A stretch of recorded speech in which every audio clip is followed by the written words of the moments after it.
அனைவருக்கும் வணக்கம்பா. நம்ம இன்னைக்கு டிஎன்யூஎஸ்ஆர்பி எஸ்ஐ அண்ட் பிசி எக்ஸாமுக்கான சைக்காலஜி செக்ஷனில் ரைட்டா நம்ம என்ன டாபிக் வந்து பார்க்க போகிறோம், நியூமெரிக்கல் அனாலிசிஸ். அதில் வந்து 10ஆம் வகுப்பில் இருக்கக்கூடிய சில முக்கியமான வினாக்களை வந்து ஸ்டார்ட் பண்ண போகிறோம். இப்போ முதல் கேள்வி பார்த்தீங்கன்னா, இது வந்து வென் டயக்ராம் அப்படின்னு சொல்கிறாங்களப்பா. அந்த வெண்படங்கள் ஃபார்முலா வச்சு போடுவோம், அந்த என் ஆஃப் ஏன்னு சொல்லுவோம், இல்லை வெண்படங்கள் வரைஞ்சி சால்வ் பண்ணணும். அந்த மாதிரி ஒரு வினா தான். ஒரு பார்ட்டியில் ஒரு 60 பேர் இருக்காங்கப்பா. அதில் 35 பேர் வந்து ஒரு வெண்ணிலா ஐஸ்கிரீம் சாப்பிட்றாங்க, 30 பேர் வந்து சாக்லேட் ஐஸ்கிரீம் சாப்பிட்றாங்க. ரைட்டாப்பா? ஆல் த பீப்புள் அட்லீஸ்ட் ஒரு ஐஸ்கிரீமாவது எடுத்துக்கொண்டால் இந்த ரெண்டுமே வெண்ணிலா சாக்லேட்டை எவ்வளோ பேர் எடுத்துருப்பா? ஷார்ட்கட் என்ன தெரியுமாப்பா? இந்த 35 30 ஆட் பண்ணுங்கப்பா. ஆட் பண்ணால் நமக்கு என்ன வேல்யூ வரும்னா 65 வருதா? டோட்டல்ல இருந்து எவ்வளோ எக்ஸ்ட்ரா வருதுன்னா 5. அப்போ இந்த கேள்விக்கான ஆன்சர் வந்து 5 தான்ப்பா. ஷார்ட்டாக சொல்லணும் இவ்வளோதான். பட் நம்ம வந்து இதை ஒரு கான்செப்ட் வழியா சால்வ் பண்ணா ஒன்று வெண்படம் வரையலாம், இல்லை ஃபார்முலாவை வரையலாம். இப்போ வெண்படம் என்னன்னாப்பா, இது எழுதிக்கோங்க. ஃபர்ஸ்ட் இது வந்து வெண்ணிலா ஐஸ்கிரீம் சொல்றாங்க, ரைட்டா? அது எவ்வளோனா 35. அப்புறம் சாக்லேட் ஐஸ்கிரீம் இதை எடுத்துக்கிறவங்க 30 பேர். இந்த இரண்டும் இதான் எக்ஸ், இதான் தெரியாது. அப்போ வெண்ணிலா ஐஸ்கிரீம் மட்டும் எவ்வளோ பேர்னா 35 மைனஸ் எக்ஸ். சாக்லேட் ஐஸ்கிரீம் மட்டும் எவ்வளோனா 30 மைனஸ் எக்ஸ். இது எழுதணும்பா. 35 மைனஸ் எக்ஸ், ரைட்டா? போத் இரண்டும். சாக்லேட் ஐஸ்கிரீம் மட்டும். ஆக மொத்தமாக எத்தனை பேருப்பா? 60 பேருப்பா.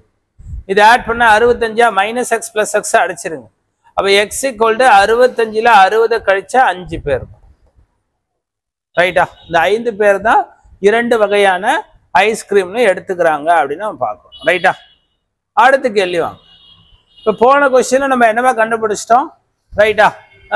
எக்ஸோட வேல்யூ 5 அப்படின்னு நம்ம கண்டுபிடிச்சிட்டோம். கரெக்டுங்களா? ரெண்டுமே எடுத்துக்கொள்பவர்கள் 5 அப்படின்னு சொல்லிட்டோம்.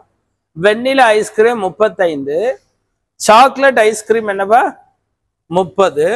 இப்போ வெண்ணிலா ஐஸ்கிரீம் மட்டும் எவ்வளோ பேர் எடுத்துக்குவாங்கன்னா 35ல் 5 கழிச்சுன்னப்பா. கழிச்சுட்டா இந்த 30 பேர் வெண்ணிலா ஐஸ்கிரீம் மட்டும்தான் எடுத்துக்குவாங்க. அப்போ இந்த கேள்விக்கான விடை என்னன்னா, ரைட்டா, 30 பேர் வெண்ணிலா ஐஸ்கிரீம். சாக்லேட் ஐஸ்கிரீம் மட்டும் எவ்வளவு பேர்னா 30ல் 5 கழிச்சு 25ன்னு சொல்லும். ரைட்டா? அப்ப கேள்வி என்னப்பா நமக்கு? வெண்ணிலா ஐஸ்கிரீம் மட்டும் எடுத்துக்கொள்பவர்கள் எத்தனை பேர் அப்படின்னா 30 பேர். ரைட்டா? அடுத்த கேள்வி என்ன கேட்கிறான்னா, ரைட்டா, சாக்லேட் ஐஸ்கிரீம் மட்டும் பாருங்க, இதான் நம்ம போன கொஸ்டினே பார்த்துட்டோம். சாக்லேட் ஐஸ்கிரீம் மட்டும் எடுத்துக்கொள்பவர்கள் 25. அப்ப இந்த கேள்விக்கான விடை என்னப்பா? 25. ரைட்? அழகா வெண்படம் வரைஞ்சிங்கன்னா சூப்பராக சால்வ் பண்ணி. அடுத்த கேள்வி பாருங்க. ஒரு கிளாஸ்ல all student take part in either music R drama, இல்லை ரெண்டுமே. ரைட்டா? அது 25 பேர் வந்து மியூசிக்ல பார்ட்டிசிபேட் பண்றாங்க, 30 பேர் டிராமா, 8 பேர் ரெண்டும். அப்போ என்ன கொஸ்டின் கேட்கறான்னா, number of students who take only music. Right? அப்போ இசை மட்டும் எவ்வளோ பேருன்னு கேட்குறான். அழகா வெண்டைகிராம் போடுங்க. இது ஃபர்ஸ்ட் ஸ்டெப்பாப்பா. வெண்டைகிராம் போட்டிங்கன்னா நமக்கு என்னவா சொல்றான்? ஒன்று மியூசிக், ஒன்று டிராமா. ரைட்டாப்பா? இதுல 25 பேர் வந்து மியூசிக் பா, அது இங்க எழுதுங்கப்பா. அடுத்தது வந்து நமக்கு என்னமா சொல்லியிருக்காங்க? 30 பேர் வந்து நாடகம், இது எழுதியாச்சு. 8 பேர் இரண்டும். அப்ப 25ல் 8 மைனஸ் பண்ணா 17 பேர் வந்து இசை மட்டும். ரைட்டாப்பா? அவ்வளவுதான்பா. ஒருவேளை டிராமா மட்டும் கேட்டானா 30ல் 8 மைனஸ் பண்ணா 22. டோட்டலா எத்தனை பேர் அப்படின்னு கேட்டாங்கன்னா ஆட் பண்ணணும். மியூசிக் மட்டும் இரண்டும், ரைட்டா? அடுத்து டிராமா. ஆக மொத்தம் எவ்வளோனா 47. டோட்டல் கேட்டாங்கன்னா 47. ரைட்பா? இப்போ கேள்வி அடுத்து என்னவா கேட்குறான்? இல்லை டிராமா மட்டும் பாருங்க, போன கொஸ்டின்லேயே முடிச்சிட்டோம். டிராமா மட்டும் எவ்வளோ பேர் பா? 22. அப்போ அதுதான் ஆன்சரை டிக் பண்ண போகிறோம். 22. மொத்தம் எவ்வளவா பார்த்தா 47. அதான் அடுத்த கொஸ்டின். ரைட்டா? மொத்த மாணவர்கள் எத்தனை பேருப்பா? 47.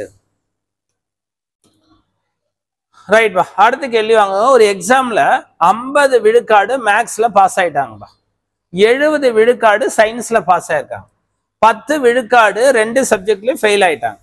இப்போ 300 பேர் பாஸ் ஆயிருந்தா எவ்வளவு மாணவர்கள் அந்த எக்ஸாம்ல டோட்டலா அப்பியர் ஆயிருப்பாங்க? இதுல வந்து பாத்தீங்கன்னா ஒன்லி 2 சப்ஜெக்ட் தான் எடுத்திருக்காங்க, யாரும் ஒரு பாடத்தை எடுக்கலாம். அந்த மாதிரி ஒரு இன்ஃபர்மேஷனை சொல்றான். இப்ப நம்ம இதுல என்ன பண்ண போறோம் அப்படின்னா, 50 விழுக்காடு பாசுவா. அப்ப நம்ம என்ன எழுதலாம்? ஃபெயில் ஆனவங்க மேக்ஸ்ல எவ்வளவு பேர்னா 50 விழுக்காடு அப்படின்னு எடுத்துக்கிறேன். ரைட்டா? நான் ஃபார்முலா எது தெரியுமா ஃபாலோ பண்றேன்? n of a சொல்லுவாங்க, n of b சொல்லுவாங்க, minus n of a intersection b சொல்லுவாங்க. ரைட்டா? ஈக்குவல் டு என்ன சொல்லுவோம்னா n of a union b அப்படி ஒரு ஃபார்முலா இருக்கு. நீங்க வென் டயக்ராம்லயும் பண்ணிக்கலாம், ஃபார்முலாவும் பார்த்து வச்சு. அப்ப 50 விழுக்காடு மேக்ஸ்ல ஃபெயில்னு எடுத்துக்கிறேன். அப்புறம் என்னவா சொல்றான்? சயின்ஸ்ல 70 விழுக்காடு பாஸ் ஆயிருக்காங்க. அப்ப சயின்ஸ்ல 30 விழுக்காடு ஃபெயில் ஆயிருக்கு. ரைட்டாப்பா? அடுத்து என்ன சொல்றான்? 10% ரெண்டு சப்ஜெக்ட்லயும் ஃபெயில் ஆயிட்டாங்க. ஆக மொத்தம் ஆட் பண்ணீங்கன்னா 70 விழுக்காடு என்ன இருக்காங்க? ஃபெயில் ஆயிட்டாங்கப்பா. அப்ப 70 விழுக்காடு ஃபெயில் ஆயிட்டாங்க. அப்ப மிச்ச பாஸ் பர்சன்டேஜ் எவ்வளவுப்பா? அப்ப தேர்ச்சி அடைந்தோர் எவ்வளவு பேர்னா 30 விழுக்காடுப்பா. இந்த 30 விழுக்காடு தான் 300 பேர் அந்த எக்ஸாம்ல பாஸ் ஆயிருக்கான்றான். அப்ப டோட்டலா எவ்வளவு பேர் அப்பியர்னா 100 விழுக்காடு எவ்வளவுப்பா? 30 விழுக்காடு 300னா 100 விழுக்காடு 1000 நபர்கள்ப்பா. ஐடியா ஓகே பாருங்க, சிம்பிளா முடிஞ்சுதா? ஃபர்ஸ்ட் ஃபெயில் ஆனவங்கள கண்டுபிடிச்சிட்டோமா? மிச்ச பாஸ் ஆனவங்களா? பாஸ் ஆனவங்க 300 பேர்னா 100 விழுக்காடு என்ன? 1000 பேர்ப்பா. அடுத்து கேள்வி வாங்கப்பா. ஒரு கிளாஸ்ல 50 பேர் மொத்தம் இருக்காங்கப்பா. அதுல 35 பேருக்கு கேரம் ஆட தெரியும், 20 பாய்ஸுக்கு வந்து செஸ் ஆட தெரியும். ரெண்டும் இதுதான் நான் ஷார்ட்டா சொல்லியிருக்கேன். ரெண்டும் கிடையாது, ஆட் பண்ணிக்கணும். 55 55ல 50 போச்சுன்னா 5 பேர் தான் ரெண்டுமே விளையாடக்கூடிய நபர்கள். இல்லைன்னா இதுக்கு ஃபார்முலா என்னப்பா சொல்லி கொடுத்துருக்கேன்? வென் டயக்ராம் ஃபார்முலா எதை வேணாலும் யூஸ் பண்ணணும். ஏ யூனியன் பி மொத்த நபர்கள் அஷ்யூம் பண்ணிக்கோங்க. என் ஆஃப் ஏனா என்னப்பா? 35 பாய்ஸ், அவங்க செஸ் ஆடுறவங்க. ரைட்டா? கேரம் 20 பாய்ஸ் வந்து செஸ், ரெண்டுமே விளையாடக்கூடியங்க எக்ஸ். இப்ப சால்வ் பண்ணுங்க.